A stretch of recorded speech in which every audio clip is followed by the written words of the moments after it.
परभणीत 31 ऑगस्टला साहित्यरत्न लोकशाहीर डॉक्टर अण्णाभाऊ साठे विचार साहित्य संमेलन संपन्न होणार आहे. लाल सेनेच्या वतीने कॉम्रेड अशोक उबाळे यांच्या अध्यक्षतेखाली 7 ऑगस्ट रोजी एक बैठक संपन्न झाली. या बैठकीत लाल सेनेच्या वतीने आयोजित करण्यात येत असलेल्या साहित्यरत्न अण्णाभाऊ साठे विचार साहित्य संमेलनाची पूर्व तयारी संदर्भात चर्चा करण्यात आली.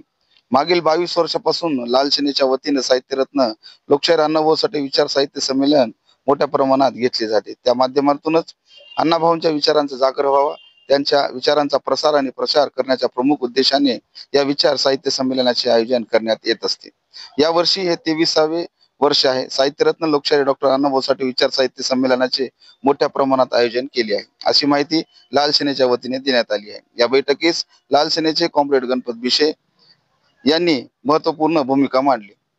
यावेळी ज्येष्ठ नेते अशोक उबाळे यांच्यासह कॉम्रेड उत्तम गोरे, LD कदम, अजित शिंदे, प्रकाश गायकवाड, दिलीप कांबळे, किशोर कांबळे, विकास गोरे, सिद्धांत बिशे, कोंडीबा जाधव, शामराव इंगळे, पिंटू गोडके, कृष्ण लांडगे आदींची उपस्थिती होती.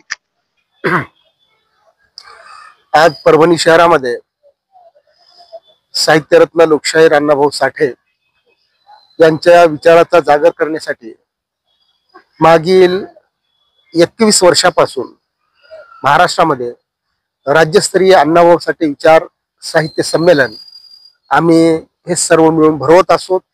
या वर्षी हे 22वे वर्ष आहे. या वर्षीचं हे विचार संमेलन 31 ऑगस्ट 2025 रोजी परभणी शहरामध्ये संपन्न होणार आहे. त्या संदर्भातची आजची ही औपचारिक बैठक संपन्न झालेली आहे. आजच्या बैठकीच्या अध्यक्षस्थानी होते लाल सेनेचे ज्येष्ठ नेते कॉम्रेड अशोक तात्या उबाळे. या बैठकीला उपस्थित होते लाल सेनेचे ज्येष्ठ नेते कॉम्रेड उत्तम गोरे साहेब, जिल्हाध्यक्ष LD कदम साहेब आणि सर्व नेते मंडळी आजच्या या बैठकीला उपस्थित होते. आणि या वर्षी हे संमेलन अण्णाभाऊंचा विचार तळागाळापर्यंत घेऊन जाण्यासाठी अत्यंत महत्वपूर्ण भूमिका बजावेल असा विश्वास वाटतो.